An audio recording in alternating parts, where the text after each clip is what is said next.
आज आपण बनवणार आहे दिवाळी स्पेशल बर्फी. 200 ग्राम पनीर घ्या.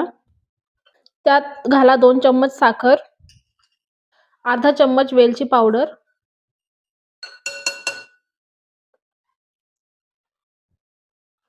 आता हे सगळं छान मिक्स करा.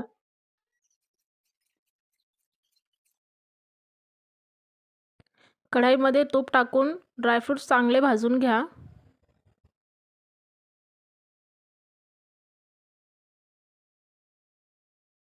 आता मिक्सरमध्ये ते जाडसर वाटून घ्या. आता एका प्लेटला घी लावून त्यावर ते मिश्रण पसरवा.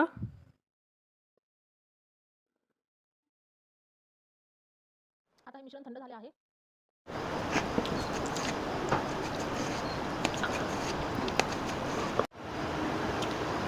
ही झाली पनीर ड्रायफ्रूट बर्फी तयार.